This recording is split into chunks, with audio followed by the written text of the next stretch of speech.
and will be preceded by some opening remarks from His Excellency Marc Abensour, Ambassador of France to Singapore, and Professor Cheng Heng-Chi, Chairman of the Lee Kuan Yew Center for Innovative Cities here at SUTD.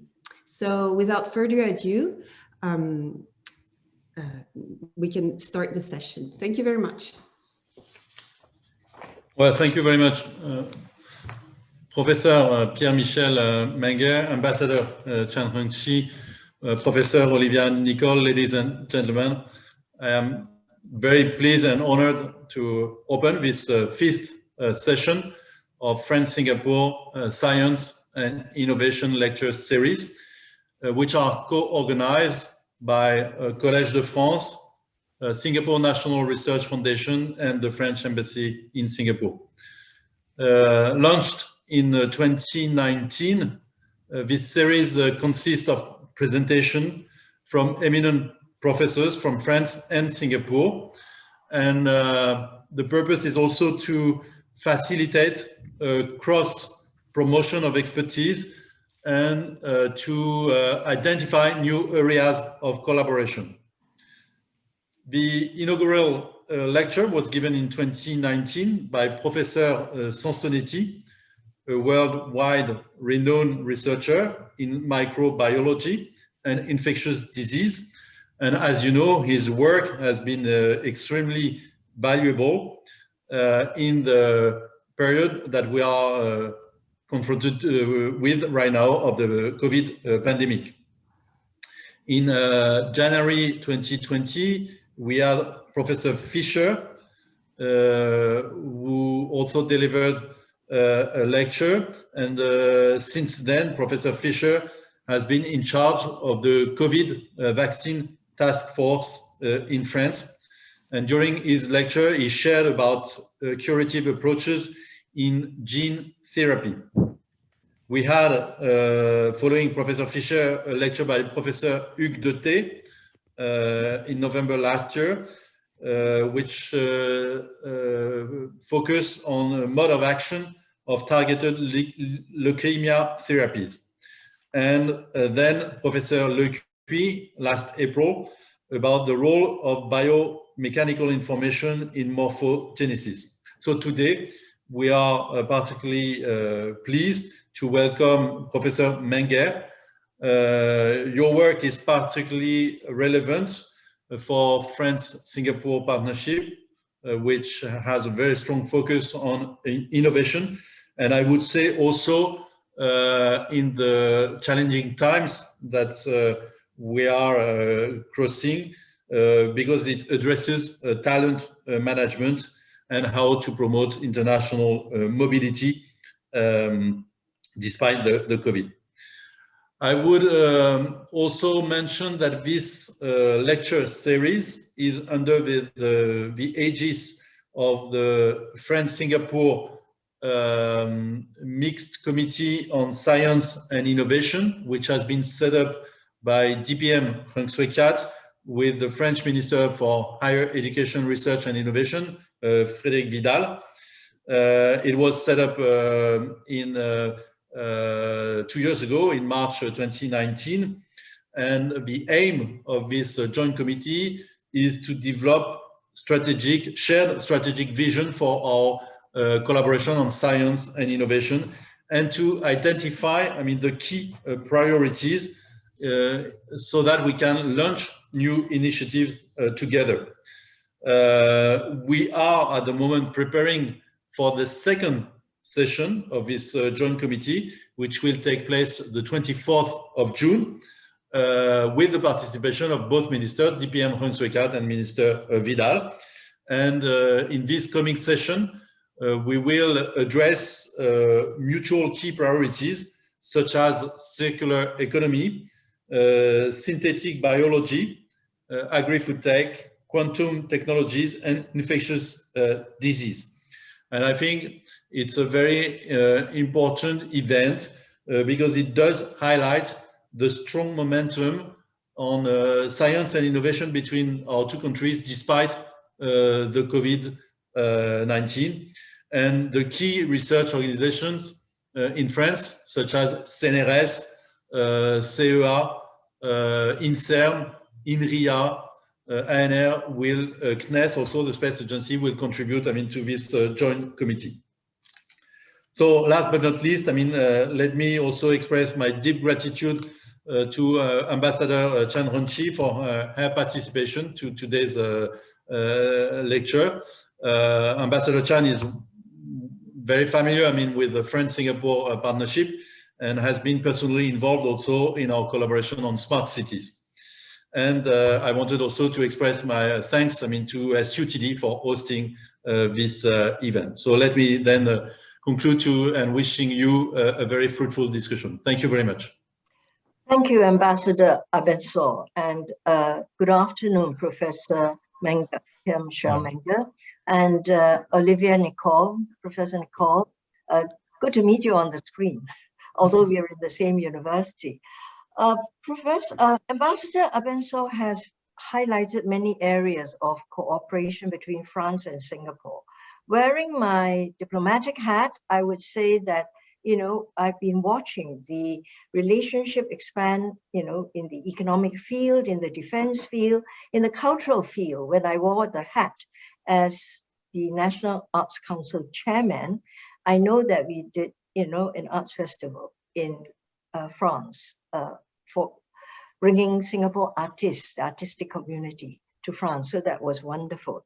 And now, of course, dear to my heart and to SUTD is the collaboration in knowledge and in intellectual exchange. And this is really wonderful. Of course, SUTD, needless to say, is delighted to co-host this particular event with so many distinguished partners and to be part of the France-Singapore Science and Innovation Lecture Series.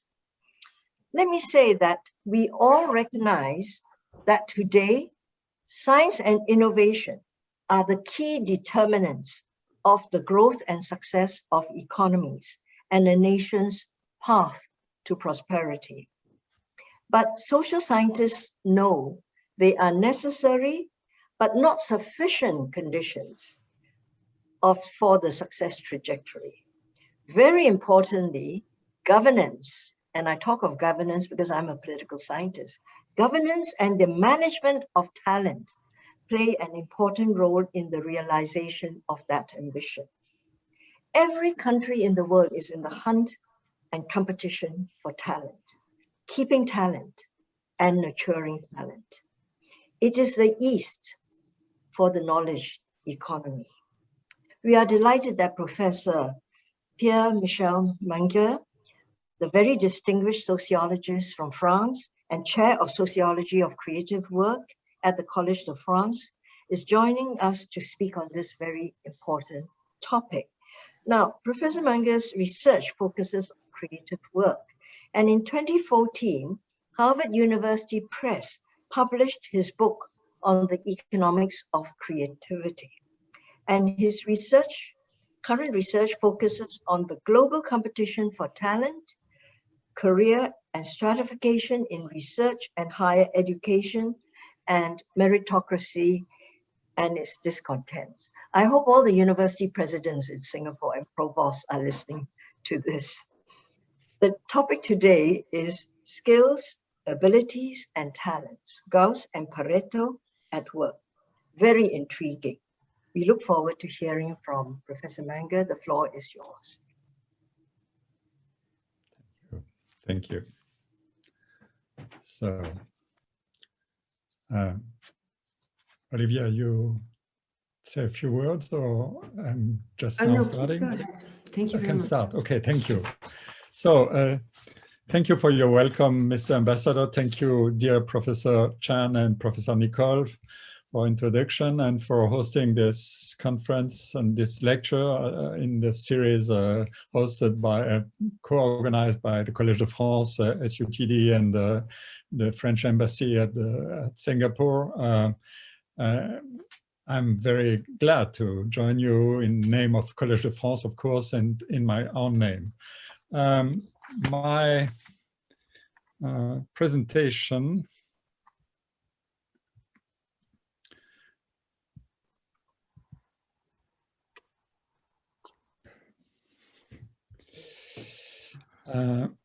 is then, yeah, the title was given already. So here's the roadmap. The issue is talent is now viewed, managed, and compensated as the ultimate determinant of individual productivity in high-skilled jobs. But how to define and detect it? And puzzles abound. My aim is to ask, what do we learn from the way talent is detected and careers patterned in the sports, sciences, and arts, where talent is the real gem, in order to get understanding of talent management issues in organizations. And the approach is building an explanatory model. And the takeaway, I hope you will take that away from the lecture. Talent is the name for a production function of performance.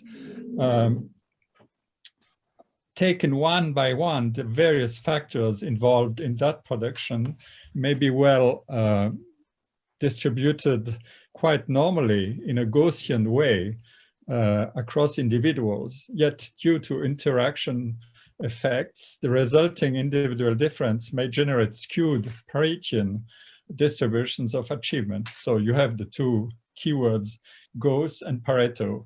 How this skewness translates in similarly skewed compensation schemes, it is much more controversial within organizations than in unincorporated work and careers, like in sports and arts. Let's start with the basics, the definition. Talent is a notion or label that has been long used in the arts, sports, and sciences, and it is one of the historical foundations of meritocracy, understood as the allocation of success according to one's efforts and aptitude, and not because of privilege due to social rank. With the abolition of birth privileges by the French Revolution, talent showed up in the Article 6 of the Declaration of the Rights of Man and the Citizen in 1798. So you can read the declaration: all citizens being equal are equally eligible for all public ranks, positions, and employments in accordance with their capability and without distinction except in regard to their virtues and talents. But how is exactly talent defined? Is it an input, an output, a potential, a disposition? Here is the definition of taken from the French dictionary of the French Academy. There is a literal meaning coming from the ancient world, where talent is a name of a unity of weight. It was originally worth about 20 kilograms and later 27 kilograms. And talent, according to this first meaning, also designates an amount of money, which is equivalent to a talent of gold or silver. You can find that in the famous parable of talent in the Matthew Evangel. The second sense is a figurative sense. First, in the first edition of the Dictionary of the Academy in 1694, you can read talent is a gift of nature, a disposition, a natural aptitude for certain things, an ability and skill, and a superiority in an art, a trade, or a profession. So, is it a substantive definition, ability? Does it refer to innate qualities, natural? Does it automatically contain a hierarchic dimension, superiority? Today, we experience an ubiquitous dissemination of the semantics of talent. Talent gained currency in the labor market, and mainly in its upper segment from the 1990s on.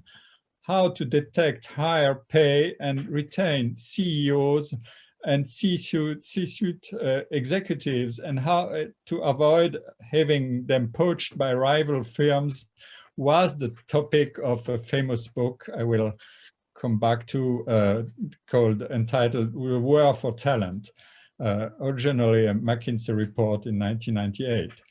Yet there is more to that notion that just a top-level management issues. There is certainly a revamp of old notions. Talent is associated with ability, as you saw, capability, capacity, commitment, competency, contribution, experience, knowledge, performance, potential, patterns of thought, feelings, or behavior, skills. I give you a sample of what I collected in the literature. And you can trust me, it's not a representative sample, but it's quite meaningful. Talent management legitimizes rising pay differentials based on superstar effects and talent scalability in certain industries, in large corporations, and raising startups, and now even in the senior civil service. I was asked to give a conference lecture in a week to the high civil service, public service in France about this topic due to the abolition of ENA, the French National École Nationale d'Administration, ironically enough. And mobility and migration trends of high-skilled people on the global labor and higher education market have an imprint on the dissemination of this vocabulary of talent. Talent is the key category in the selection and attraction process for those migrants who get easier access to passport and visa. We have in France what we call a passeport talent. And talent acts also as an international linguistic currency. See how talent is exactly the same word in French in 18 languages, French, English, etc. You have the list here. And about the same in Magalese, in Lithuanian, in Somali, in Greek, etc., etc. This is really impressive. Certainly there is an exception. Middle and Far East are exception in terms of language, but not in the functional and strategic use of the talent value. I observed and watched the use of the 1,000, the 100, then 1,000, then 10,000 talent plans that have been launched by China government for more than 10 years. It's really impressive to see that. So to see the word or the notion is now ubiquitous.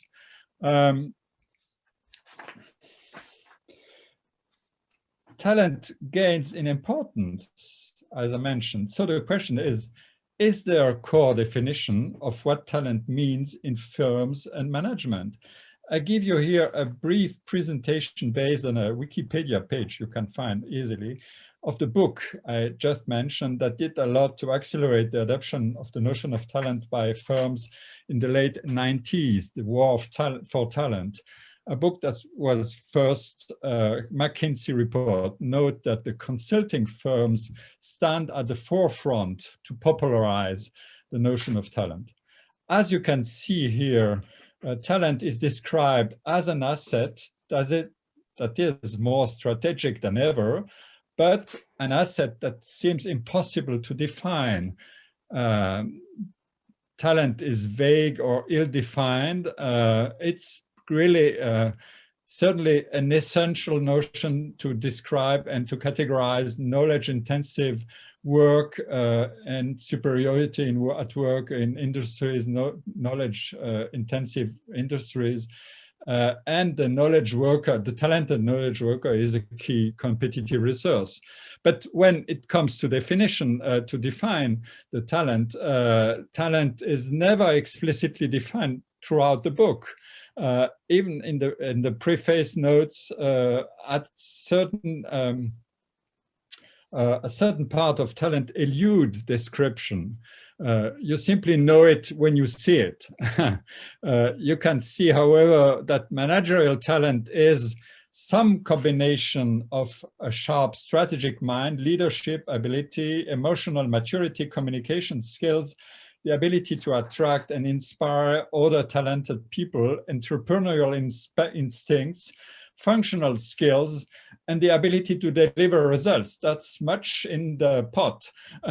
So we'll try to disentangle all these aspects and to see how these different cogs work together. And if you read the management literature that's taken up the notion of talent, you see that the problem is exactly the same. There are many, many definitions. The material of use here comes from a sample of papers selected from the talent management literature, the revamping of the human resources management departments, now called talent management departments in firms. I classify the definition in 3 groups: hierarchic, holistic, and inclusive. On the left-hand side, you see the hierarchical view: a select group, a superior mastery, an exceptional ability, high competence, superior results, etc. People making a difference, exceptional in their skills and abilities. And in the same definition, you see it showing up a different sound. Talent may refer to the entire employee population. This refers to the inclusive view, an euphemism for people, the total employee population, a set of competencies everyone is endowed with and has to develop. This is the second view, and quite the opposite of the first one, of course. And the third one is a kind of holistic view. Here you see the point. It's a mixture.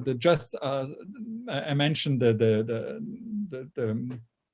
in the previous slides, the combination of abilities and qualities people have to combine in order to develop their talent, and that's exactly what I call the holistic view. A complex amalgam of employee skills, knowledge, cognitive potential, etc. Or talent cross times commitment times contribution. This is the third view I want to single out. And as an illustration of all these processes, take the situation in the Silicon Valley. This is the exclusive view that in the Silicon Valley now, talent refers mainly to high-skilled work and jobs, and to management issues like poaching and competition among firms to recruit the best and to retain the best. This is the key issue. And there is talent traffic between the various firms, Facebook, Google, Microsoft, to attract and to retain the best engineers, best software developers, etc., etc. I cannot go through all these remarks I have on the right-hand side, but Keiretsu was a kind of previous way to share talents between competitors in a way. So this can be discussed later. The second slide shows you a poster of the French National Railway Company to recruit technicians and engineers, and this so the word talent shows up in a quite unexpected location, and then you have also this third poster for a platform trading for hairdressing services. And of course, the technicians or the hairdressers are not exactly able to candidate for superstardom, but they now are part of this linguistic and semantic game of dissemination of the vocabulary of talent. So the situation is puzzling. The notion of talent is quite successful. Its use is now very widespread, yet it remains enigmatic. So I propose to, I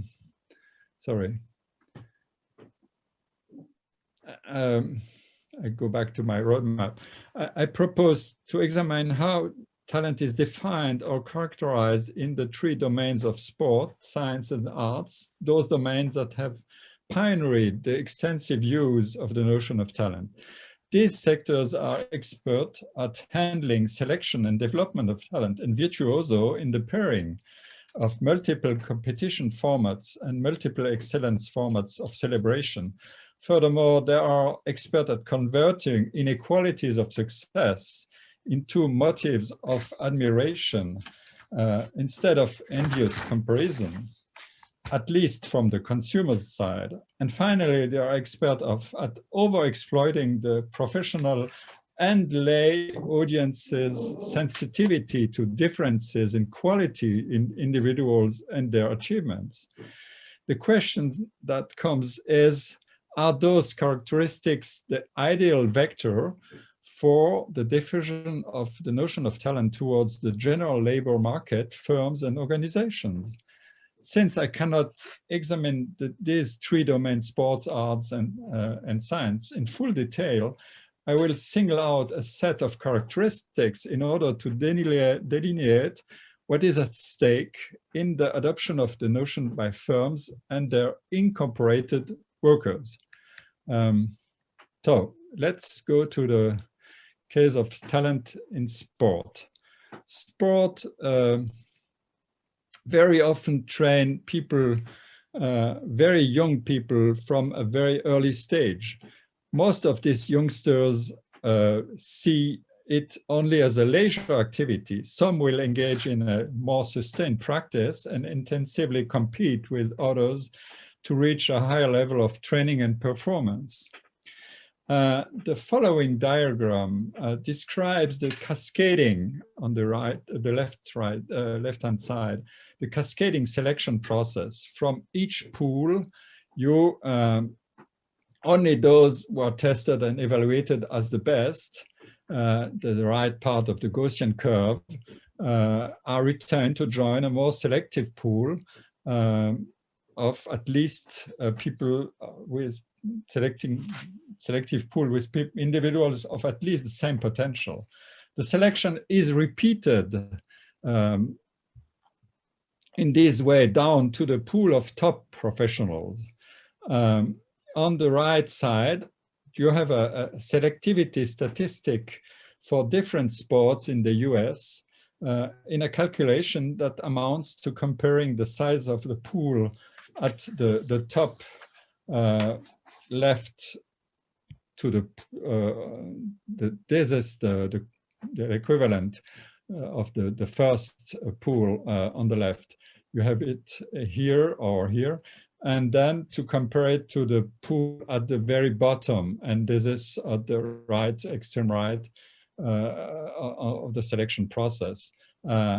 So now give a look at the statistic for soccer that is circled. We have now the European Championship, soccer championship, so it's kind of,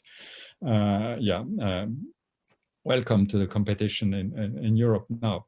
And keep it in mind, the numbers don't play a big role, but the process is important.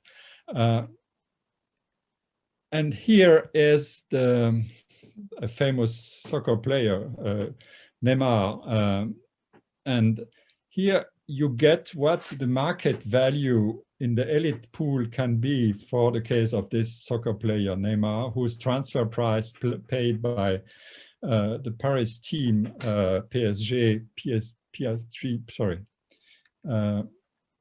had seemed astronomical, 200 to 20 million euros.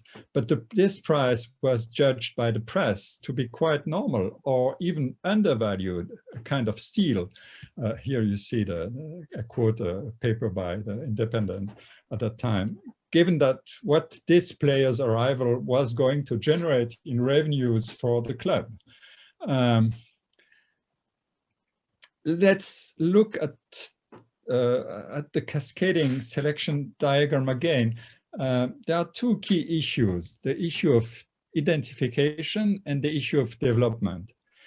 Identification.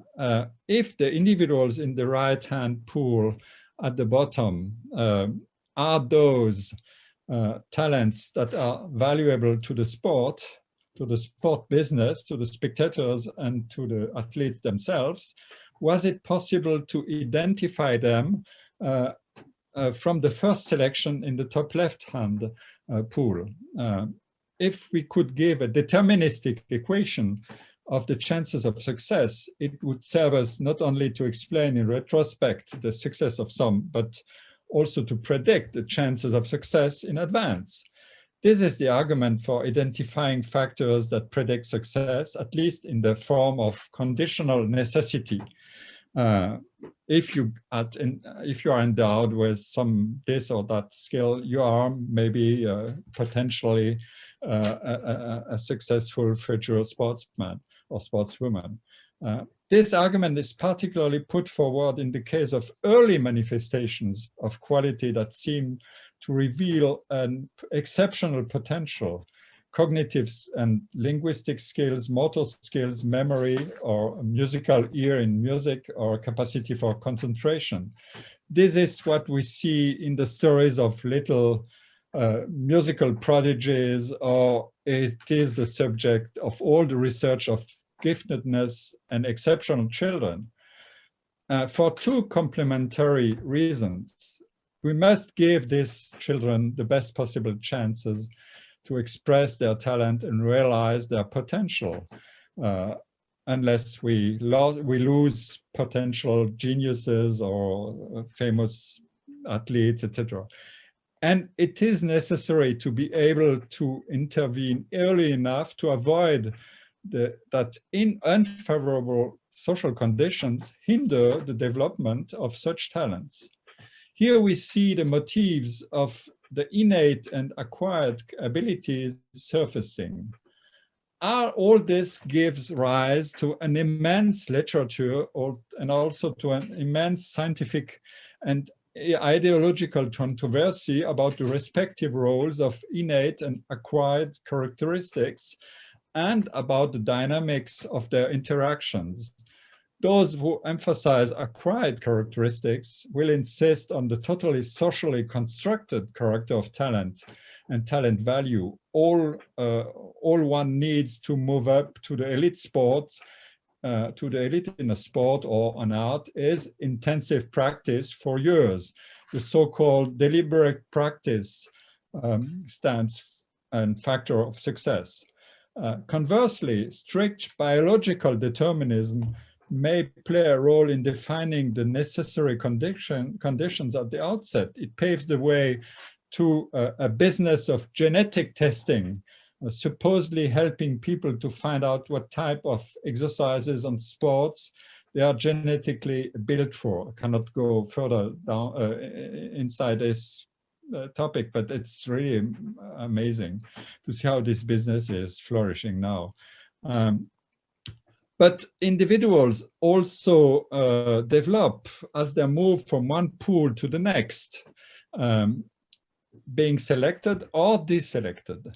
The developmental lever applies to all innate and acquired characteristics. Innate characteristics seem simpler to consider as fixed if we reason in terms of expression of qualities potentially present or of increasing their influence, their development. But research is in epigenetics now shows us that the interaction of these characteristics with the environment can modify the very behavior of these innate characteristics. The questions of the environment in which the individual evolves over time is essential, especially when we are in the long phase of individual development in childhood and adolescence, when the potential for expression factors is strongest, when cognitive and behavioral plasticity is highest, and when the dynamics of cumulative advantage or disadvantage are most decisive. Environment is also made out of peers undergoing the same selective process. So bringing together individuals who have undergone the same selective process is not only a matter of reduction of heterogeneity among those trained to move up, but also a matter of peer effects. And peer effects mean cooperation and competition among these youngsters in the same time.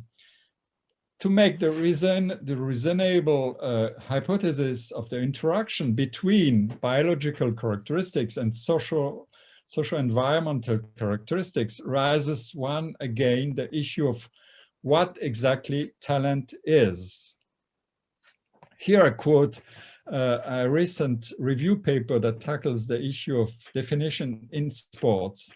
There are countless of them, of those kind of papers. This one is one of the finest. It raises the puzzling issue of definition and prediction of talent in sport in the following way. You see, talent refers to quality identified at early time that promotes exceptionality at future times. However, this definition makes it possible to delineate whether a current level of performance is the result of innate dispositions, learning through experience and training, or some combination of these factors. And the paper refers to nebulous definitions that makes it difficult to test the validity of the concept of talent, etc., etc. And this is particularly true for sports where exceptional performance can result from different permutations and combinations of skills and abilities. We are still stuck with the puzzle. Empirical research is relentlessly challenged when it comes to explaining and predicting performance and success in the sports. One way, as I mentioned earlier, is deterministic on the left-hand side through linear regression, which turns out to be a dead end, in fact. And the other option is builds on the modeling the dynamic interplay of factors enabling in green or impeding in the red talent development. The argument sounds like this: the further down the selective process, the selective sequence, the cascading sequence and multi-stage process displayed in this diagram on the upper left-hand side, one goes, the more information one gets about the multiple characteristics of athletes, and the greater the demand on researchers to move from a deterministic model to a network model. Yet the definitional puzzle remains in place, but we have started learning approximately how the multi-stage process of selecting and developing talent operates in sports. Now, let's go to talent in science. We can apply the same model of cascading selection to those scientific careers that lead to the most remarkable performances. Here, I present the key stages of the careers of French field medalists. I only mention those who won medals after 1980 because the information about the participation in Olympic mathematics games doesn't apply before. The games were created in 1959 and gradually opened to all countries from the 1970s onwards. The stages of training in mass corresponds to this cascading selection mechanism. Winning the Olympiad in mass is a major signal of potential, as you see here. And admission and training at the École Normale Supérieure in Paris results from a very highly competitive selection. And the doctoral education takes place in universities that have the most renowned departments in France in mathematics, and also is now even now considered the finest place, the finest university in maths over the world in the last Shanghai ranking. Careers start in a research position that acts as an accelerator of research productivity. This is part of a paper I just published in 2020, with colleagues about careers in mathematics in France. We're proud of French excellence in math, so it's interesting to see how it works exactly. I just mentioned research work. Let me contrast it with the task that's usually coupled with research in academic careers, that of teaching. Research activity obeys a law of distribution of individual performance that is very characteristic. Pareto law, which is known for inequalities in productivity and scientific reputation since the work of Lotka, then Derek the Solar Prize, founding father of scientometrics, is shown here in this distribution that shows you that around 20% of scientists account for 80% of all scientific papers published, and about 80% or more citations given to all scientific papers. This is the Pareto Principle. And as shown in the right-hand figure, performance in research, in teaching stands in stark contrast with performance in research. Teaching follows, in fact, a Gaussian distribution. The majority stands in the middle of the distribution. Moreover, there is no correlation between teaching excellence and research excellence, according to an interesting paper published recently. The two tasks are very, very different. But where does this difference come from? If research has a higher value and is typically the target for talent hunting, what makes it so different from teaching? Characteristics of each task I want to emphasize are these. There is uncertainty in performance, in research, much less in teaching, in fact. This is why academic jobs are based on contract and input in teaching. Teaching duties calibrated in numbers, hours, and courses, as opposed to contract on output in research. Tenure and career opportunities are granted when a certain level of research productivity is met. Second characteristic, scope and scalability of the two tasks are different. Talent hunting occurs only in research, as research is public, non-confined within the walls of an organization, and individual productivity can be assessed by everyone in the field. Research is non-routine. Variability is a key component and driver. And the production function in research, as opposed to teaching, is multiplicative as opposed to additive. What do I mean by a multiplicative function? Factors of performance taken one by one have a normal performance distribution. The multiplicative property says the overall result is out of proportion with the weak influence of each factor taken one by one. So factor multiplication generates a log normal distribution. And the less routine the tasks are, the more factors are involved, and the more performance differences increase and make the distribution more skewed.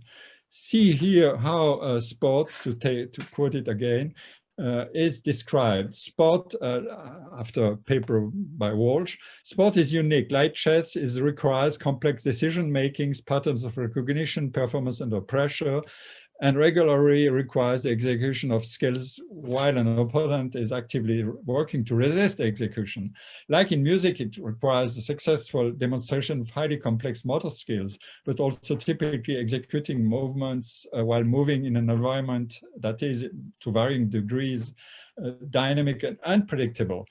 And the perceptual, cognitive, and complex motor skills seen in sport occur when performers actively engage in sophisticated and often fast-paced deception to disrupt their opponents' performance. So this is a nice way to illustrate this combination of characteristics.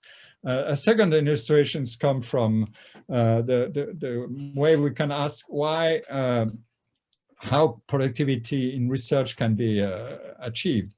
It's likewise the outcome of a number of factors that interact multiplicatively rather than additively.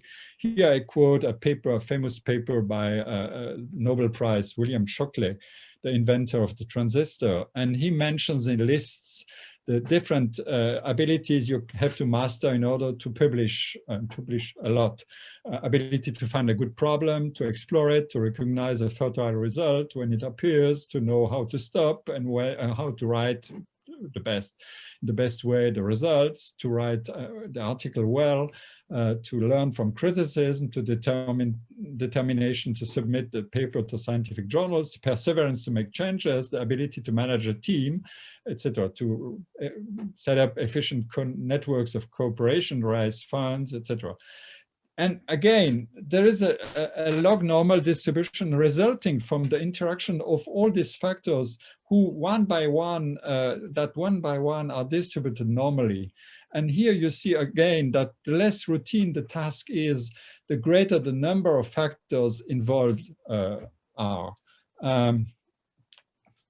Yes, we know, of course, also that research is a matter of collaboration and selective matching. On the left, you see, in the slide, you see the proportion of papers written collaboratively. That is now the rule in the natural and medical sciences. Social sciences are increasingly collaborative. Only the publications in arts and humanities remain quite solitary. And collaboration in science also means an increase in the size of the teams, as shown in the right-hand side of the slide. This is, in fact, a big science. The biology and the medical sciences are here and here, natural sciences and medical sciences. My colleagues, my former colleagues are taking part into this series of lectures are here in between. But how is collaboration structured? Through selective matchings, in fact. Research in science shows that significant productivity gains in science come from the network design of those teams. That design follows the rule of assortative matching. In this matching, researchers greatly benefit from associating with peers of at least equal ability. And the same, in fact, is true for students. And the unique characteristic of assortative matching is that it provides well-matched individuals with higher returns on their respective abilities than they would otherwise obtain through random collaboration. This form of association, in other words, has a multiplicative effect. And this is especially the case when work is organized on a project-by-project basis. And the slide here shows you how it works. In collaboration between researchers belonging to different universities, the trend is clear. If we divide the universities in four tiers, from the most research intensive to the least one, we see that pairings are first made between researchers in the same tier. Those pairings are more likely than if collaborative matching occurred randomly. The journey continues. Now, talent and the arts. What do we learn in a nutshell? Pareto distribution of income and rewards applies as in science and sports. This is not a surprise. But a new piece has to be added to the talent puzzle. The coupling of talent and creativity, which operates in quite another way than in science. En passant, that like talent, creativity is a puzzling notion. Since the 18th century, creativity plus talent refer to a celebrated pairing of individualistic self-realization and model-building eminence. Self-realization refers to unhindered actualizations of one's capabilities, kind of horizontal differentiation that operates under the law of originality as a key driver in the arts. Eminence refers to competition and ranking. This is the vertical differentiation process, to comparative evaluation, and because there is no absolute yardstick of value. Yet comparison in the arts is a noisy process. Can the multi-stage process of a creative career shelter the noisy evaluation process from bias and imperfection? But yes, certainly, but at a cost. We know that in the arts, expertise and originality are considerably valued, and perceived differences in quality have decisive importance in orienting consumer preferences. two concerts of moderate quality do not give a consumer as much satisfaction as one high quality concert or film or exhibition. The comparative advantage of a quality perceived as superior is powerful enough to trigger a concentration of demand, and with it fame and fortune for those artists reputed to have the greatest talent. But how much greater talent must be for it to attract demand? Referring to classical musicians, Sherwin Rosen, the author of a famous paper, Economics of Superstars, notes that interestingly, income differences between first-rank and second-rank performers are substantial, even though in a blind hearing, an infinitesimal proportion of the audience may detect more than minor differences among them. So even minimal differences in talent among professionals can suffice to concentrate more than proportionate increase in demand on those deemed more talented, and to win them a reputation and work opportunities that will greatly reinforce their position in the competition. So now back to the firms I introduced in the first part of my presentation. I call them talent incorporated. That means talent in corporations. There are countless lamentations about the puzzling definition of talent in the management literature, and I reviewed them. Why using extensively this vague yet functionally efficient notion of talent? Currently, there are 4 approaches of talent in firms. Exclusive, meaning high-skilled workers, staff differentiations into 3 tiers based on selection, incentive, and fast-track promotion. Super exclusive, compensation schemes tailored to differential productivity and performance based on data analytics. I will come back to that later. Inclusive means entire force in organizations. Personnel management is now turned into talent management and the whole personnel. And super inclusive refers to the critical views of corporations and their faulty management of labor, laying claim to equal endowment in talent among the whole workforce and to equal opportunities of self-realization through work. This is a major revendication demand now in the world of work, of course, as you know. I ask again, why using a semantically vague yet functionally efficient notion of talent? The answer, I suggest, refers to a mix of pressing hierarchical evaluation and valuation and no less pressing managerial transformation.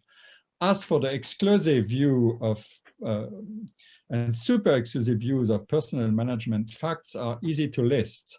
Job polarization due to skill-biased technology is on the rise, as you see here, taken from a recently published paper by economists. And this is a striking change. In fact, routine work is slowing down, and non-routine work on both sides, poorly skilled and highly skilled, are increasing in importance in the labor market in general. Job polarization gives an increasing value to the combination of skills that makes for ascription of talent due to the multiplicative function of production in non-routine work, as I mentioned earlier. Non-routine work motivates the link between the focus on talent and the focus on creativity. Organizations get more flexible, flatter, project-based, develop nexus of contracts with independent contractors operating like one-person businesses. Maybe remote work may accelerate the trend toward a post-Gaussian world. That means the nexus of contract taking advantage of over the firms. And fifth argument, a counterpart of in workers' behavior and job requirement is reflexivity, self-management tools, and the ability to get challenged by the high learning content of non-routine work.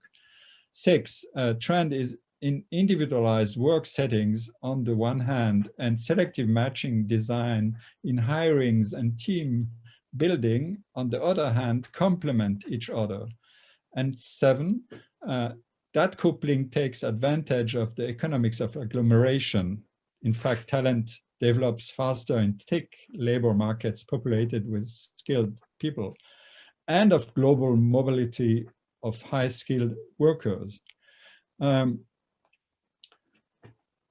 The value of high performance and performance differentials is increasing in key industries. Here you see that there is a massive increase in the value of these skilled workers. As you can see, Detroit had the revenue in Detroit, the automobile industry in 1990 and Silicon Valley in 2014.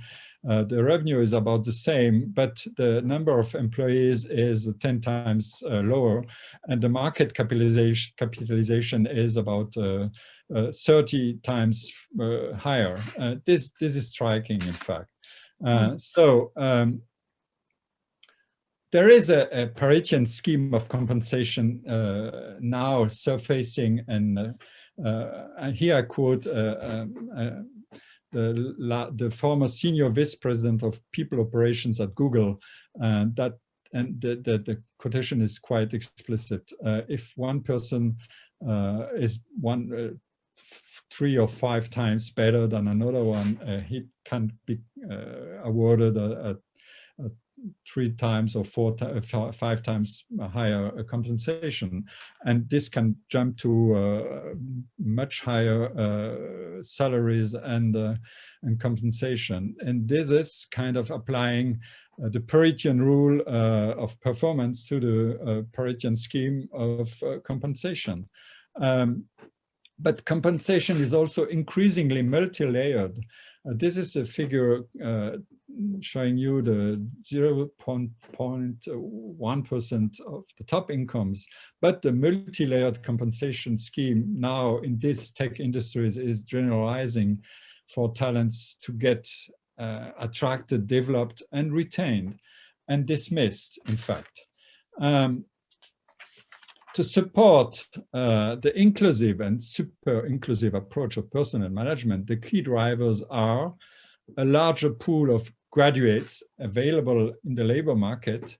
They have demands more and more, an increasing demand of sense-making at work that refers to self-realization and commitment values based on a better development of everyone's hard and soft skills. This is a true condition of creativity. An appeal to abilities that the worker is not certain to possess at the outset and that are revealed to him only on the job under favorable work conditions and organization. A sense of interdependence in organization, which is a core value of incorporated work. A much lesser tolerance of compensation inequality. So I come to my conclusion. I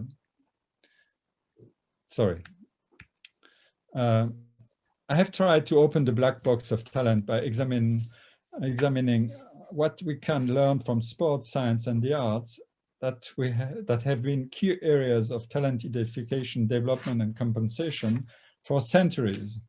I have highlighted a set of mechanisms and cogs that organize the selection and performance of talent in these fields of endeavor. I have applied the lessons of this exploration to the study of talent management in companies. You may have noticed that in the last section of my talk, I have been inserting the various analytical pieces I had identified when dealing with sports, sciences, and the arts: selection, identification, development, Pareto versus Gaussian distribution of performance, selective matchings, multiplicative function, interaction of factors in non-routine work, creativity, and sense-giving at work, which is very important in the arts. Some factors contribute to a vertical differentiation of the workforce, others to a more horizontal diversification and hope for achievement in the workforce. yes, the notion of talent is enigmatic, but we don't need a substantial or parametric definition. We need to identify all the mechanisms that produce the results ascribed to talent. In doing so, we hopefully better understand why talent can have both a polarizing and an inclusive value under various conditions. And to go further, so you have references to books. Thank you for your attention. Thank you very much, Professor Menger. I have to say that was a very rich presentation, full of insights. You touch on so many areas, you know, and there were so many questions that popped to my mind, at least, you know. I wonder first, the thing is that I can't see people on my screen. Olivia, can you? I wonder if there are people who want to raise a hand to ask a question, and whether I, as chair, should give you time to think whilst I pose the questions first. So maybe as you are formulating your question, I'll take the privilege of the chair to, you know, ask you a question. There are several questions, and you know, you've come to the right place, Singapore, where we're constantly looking at talent, how to nurture talent, how to compensate talent. And you brought up this idea of tolerance of differences in compensation in talent. I mean, all these are very relevant issues. Let me just, I have a few questions, but let me start with the first. You spoke of talent in the sports, arts, and sciences, all right? And frankly, in the sports and arts, you can look at more innate talent, you know, whereas maybe in the sciences, there is some innate talent, but a lot of it could be nurtured. There seems to be greater tolerance in the differential in compensation in the sports and arts, you know, I see then perhaps in the sciences and corporations. You know, so how do you agree to that question? And secondly, in an era of, you know, consciousness about critique of inequality, how do you even discuss talent? You know, the very word will get people all fired up, you know, but yet talent is extremely important.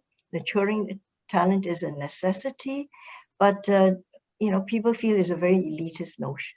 So I'll just stop there first. Okay, thank you for your questions. Of course, they are important and are just addressing the core part of my my lecture. Greater tolerance of inequality in some areas, like in sports and arts, I guess is multifactorial, but it's really intriguing. Has to do, certainly it has to do with unincorporated work. That means you are not in interaction with people in constantly. Of course, there are teams, but you have a career based on self-realization, and you can transfer from one to the other place and jump from one project to another. So project-based work certainly helps to alleviate the sense of inequality. The second aspect is careers are embedded in uncertainty. You can make it for one project and then suddenly experience a reverse of fortune for the next one. So uncertainty means there's a kind of justice behind this successful career, and that has to be balanced with the inequality in compensation.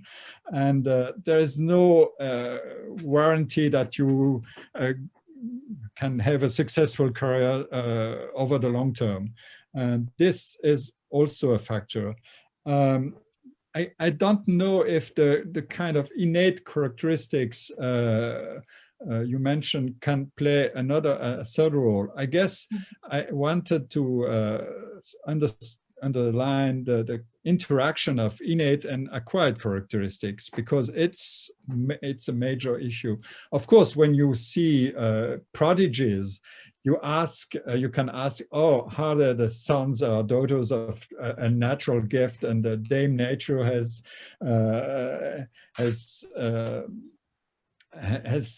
played the game of selecting the best, etc., due to biological endowment or not. But I suppose the interaction makes, the selection makes, is very complex. And this is why I wanted to underline the puzzling issue of early selection in the sports. The sports dream of early identification of talent, and don't know how to perform it and to have it. And this is a real interesting issue. So every time you see, oh, maybe this factor has is more important than that, you see that the counterpart is, no, the selection is so complex and the multi-stage process is so complex that this is not the right answer is not one or the other factor, but of course the combination, and the combination can be unbalanced in certain situations, of course. But people around me have exactly the same question. I told Philippe Aguillon about the tolerance of inequality in the arts and sports, and we wondered how to explain it exactly, and maybe we'll set up a conference about that in a year. About the elitist nature of talent, of course, the last part of my presentation tackles this issue, in fact, when contrasting the exclusive or super exclusive view of talent with the inclusive or super inclusive view of talent. When you read Marx, Marx told everybody, says everybody is endowed with talent. The only problem is we have this division of labor, selecting people according to the needs of the industry, etc., and then depriving them from the right possibility of expressing their talent.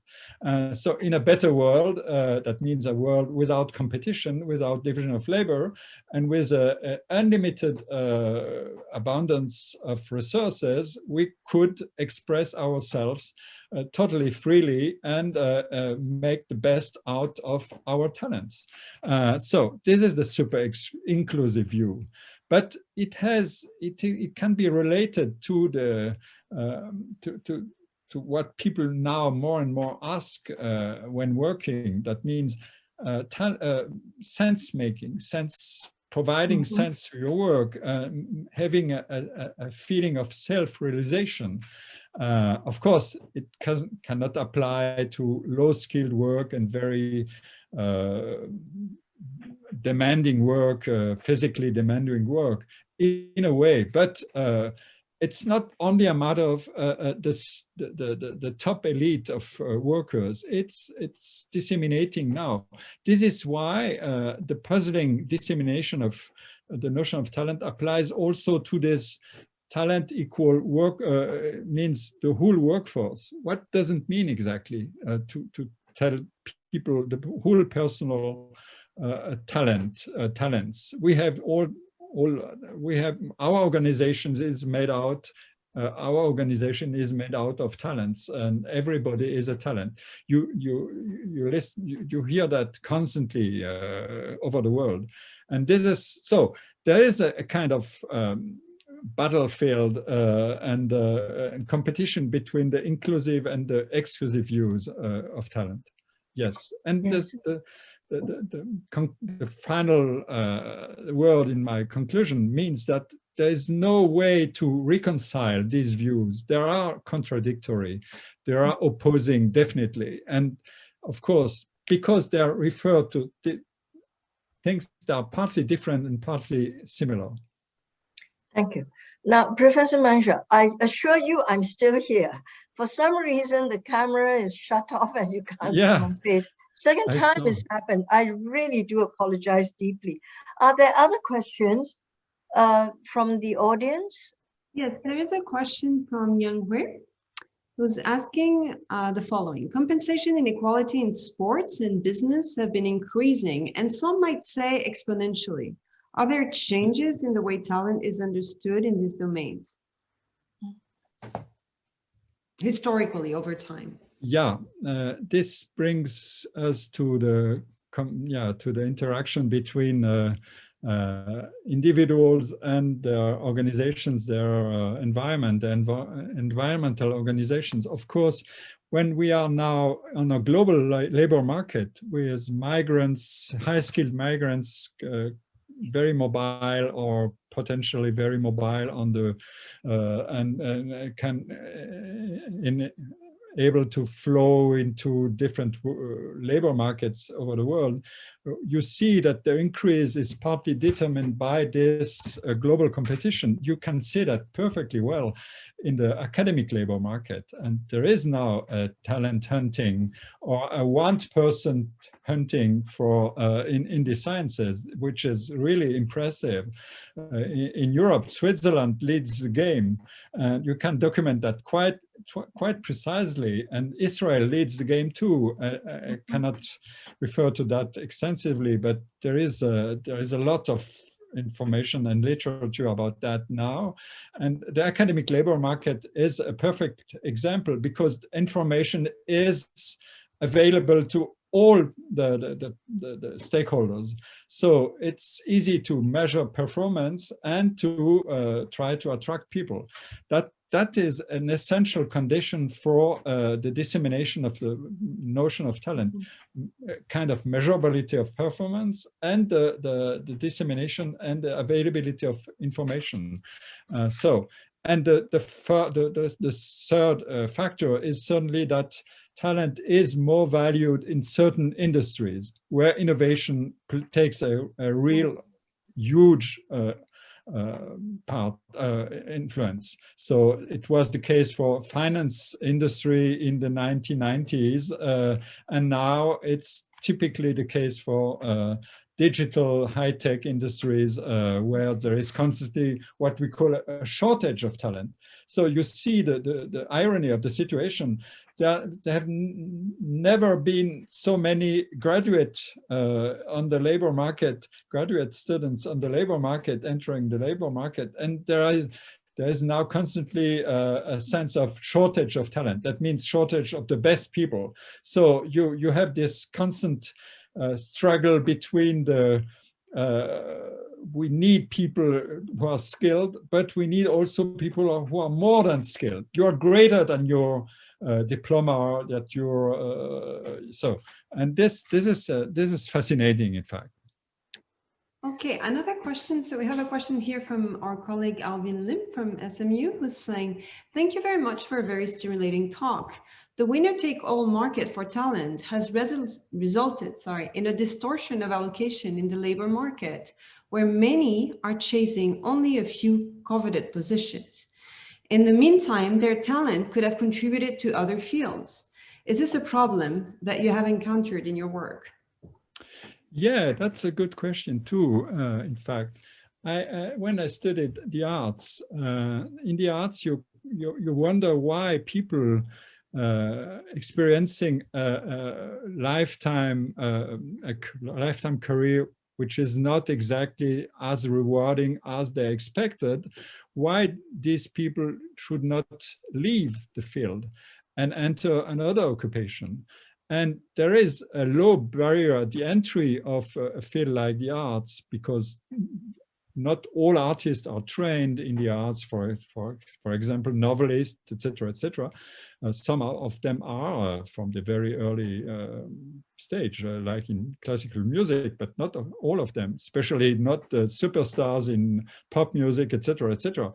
But so there is a low barrier at the entry, but there is a higher barrier at the exit, because art is a kind of self-rewarding, an expressive work. And this plays a major role. I introduced that in my topic in my lecture at one point when dealing with the art, but it was very fast, as you as you saw. So I just pointed to that issue because it's really impressive. This is what we call the psychic income.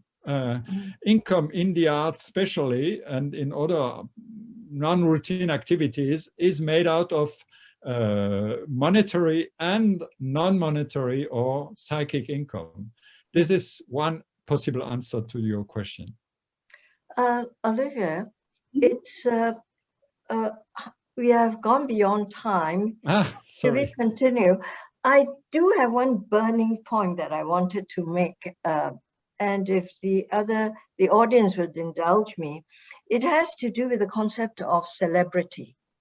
You know, when you talk of talent in the arts, talent in sport, even talent in sciences and tech field and so on, celebrity, which is this very nebulous talent adding or enhancing aspect, you know, it amplifies the so-called talent, rewards them exponentially, and distorts the talent even. But it is there, and you have to take into account this funny thing called celebrity. You can't grasp it, but those who enjoy celebrity get richly rewarded in whatever field, and complicates talent.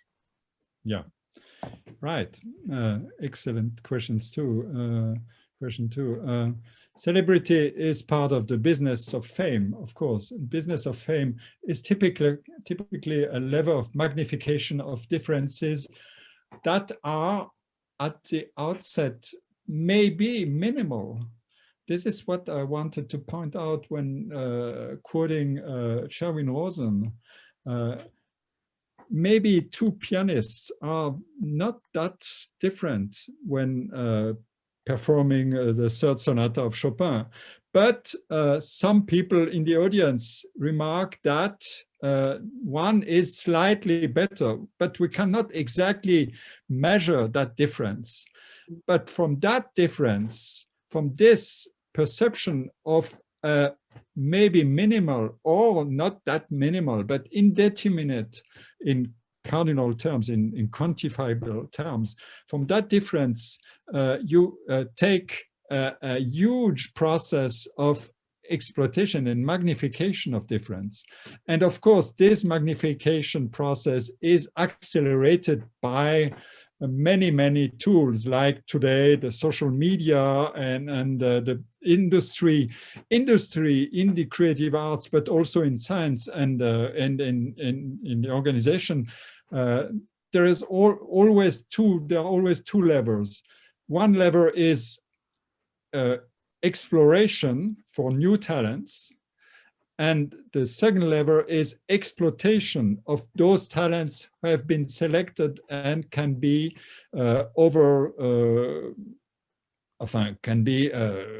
candidates for fame and celebrity, and that bring profit and benefits to those who have bet on these talents. So the combination is of course necessary in order to understand what exactly is the game of innovation and the game of profit from innovation. Exploration is a necessary condition, because you have to renew constantly the pool, and exploitation is necessary in order to get to recoup the costs of exploration. That's exactly the business of the creative industries in a sense. But you can, of course, increase the benefit of exploitation through various means, like today digital means of scalable exploitation of talent. All right, we have one last question from the audience, maybe a short one, and then maybe we conclude. Thank you very much. So a question from Kevin Tan, who says, thank you very much, Professor Menger. Isn't the recognition of talent also affected by politics and competing values on what can be acknowledged as talent? How can there be an objective way of minimizing such issues? Correct me if I'm wrong, but you speak of the arts and talent as if meritocracy is unproblematic. do factors such as social capital, cultural capital, and economic capital and bodily capital already make what we call talent something very hard to grasp at? So short answer to this big question is a matter for a next lecture. Thank you for the question, of course. When you try to parameterize the factors of differentials in talent, of course you can ask how are the innate conditions, or the early conditions of development of talent, like social capital, social environment, etc. It plays a role. In mathematics, for example, many of these field medalists are sons of teachers. So it plays obviously a role, of course, but it doesn't tell you the whole story. There are many sons of teachers, and so who makes the difference? This is the second level. And then, of course, when you ask about the recognition, talent is a matter of 2 or 3 factors. There are domains who are hunting for talent. For example, if you are an extremely brilliant mushroomer, you are not candidate for a world famous recognition of your talent. But if you're an extraordinary pianist, of course, the market is immense. Or pop artist, the market is immense. So it has to do with the domain, with the size, of course, and with the way we have historically, or from very early times, learned how to gauge talent and to make differences profitable or not for the individual or for the business, etc., etc. So it's a matter of history, it's a matter of domain, it's a matter of differentials between individuals, of course, and these differentials have to do, yes, with necessary conditions, but not sufficient conditions. This is the issue and the trick, in fact. So, yeah. Thank you very much. Well, thank you very much, Professor Menger, for this fascinating talks. Thank you very much, Professor Chen, and thank you very much, His Excellency Marc Abensour, for introducing this talk. I hope the audience really enjoyed it. And I wish you all a very nice day, and for us a very good evening. Thank you very much. Thank you to all. Thank you, Olivia, and thank you, Professor Chan, and thank you, Mr. Ambassador, and all the audience. Yeah, and you have my email address, so you can join me, and we can go further if you want. Goodbye. Bye. Have a nice time in Singapore. Yeah.